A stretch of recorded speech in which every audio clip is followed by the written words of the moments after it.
presenting by Deep Music.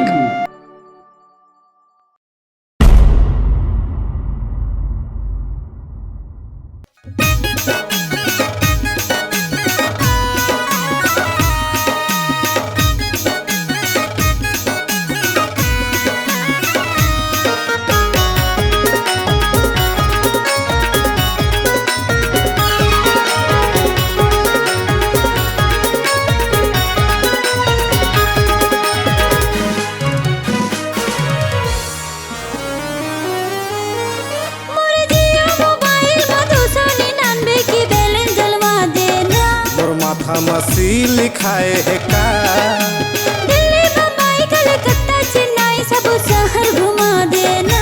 और माथा मसी लिखाए है का बैलेंस भर तो कहा था उसको नहीं कर सकस का। अच्छा सुन टूरी मौला चमो समझ थचका। अरे सुन टूरी मौला खोचू समझ थचका।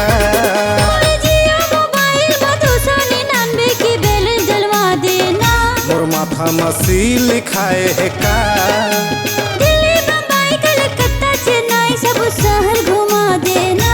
और माथा मसी लिखाए है का। अरे सुन अरे टूरी मौला चोमो समझ थचका। अरे सुन अरे मोटही मौला खोचू समझ थचका।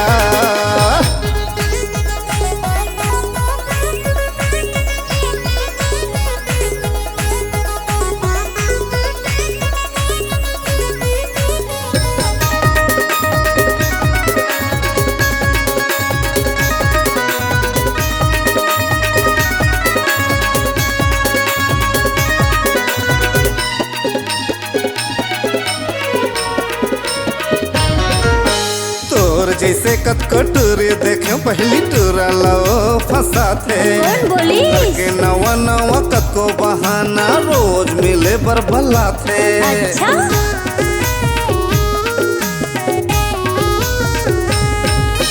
तोर जैसे कटकटूरी देखे पहली टूरा लाओ फंसा थे। करके नवा नवा कतको बहाना रोज मिले बर भला थे।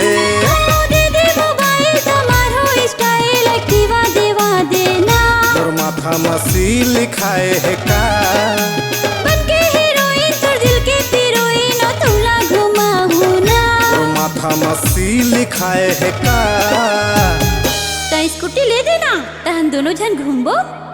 अरे चल अरे झूठी मौला चोमू समझ थचका। अरे चल अरे लबरी मौला फंदू समझ थचका।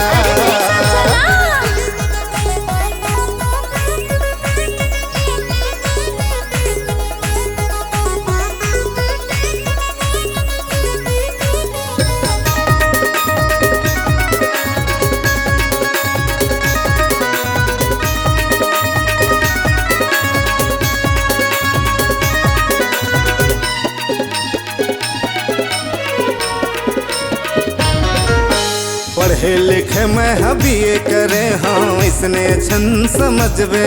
ऐसे दुनिया के कानून सीखे बैठे हाँ अति ज्यादा छन करबे।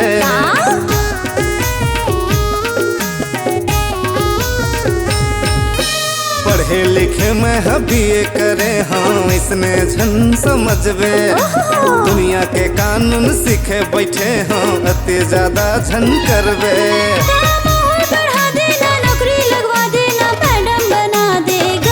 माथा मसी लिखाए है का लंदन घुमा देना पेरिस घुमा देना वीजा लगवा देगा।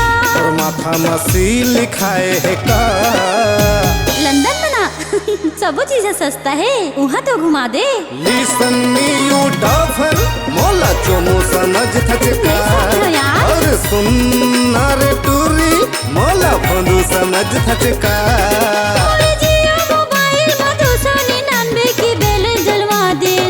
और माथा मसी लिखाए है का दिल्ली बम्बई कलकत्ता चेन्नई सब शहर घुमा देना। और माथा मसी लिखाए है का। अरे सुन अरे मोटही मौला चोमू समझ थचका। अरे सुन अरे भैंसी मोला चोमू समझ थचका। अरे सुन अरे धोंधो मोला खोजू समझ थचका। अरे सुन मोर बेबो मोला खोजू समझ थचका। अरे ओके सॉरी यार।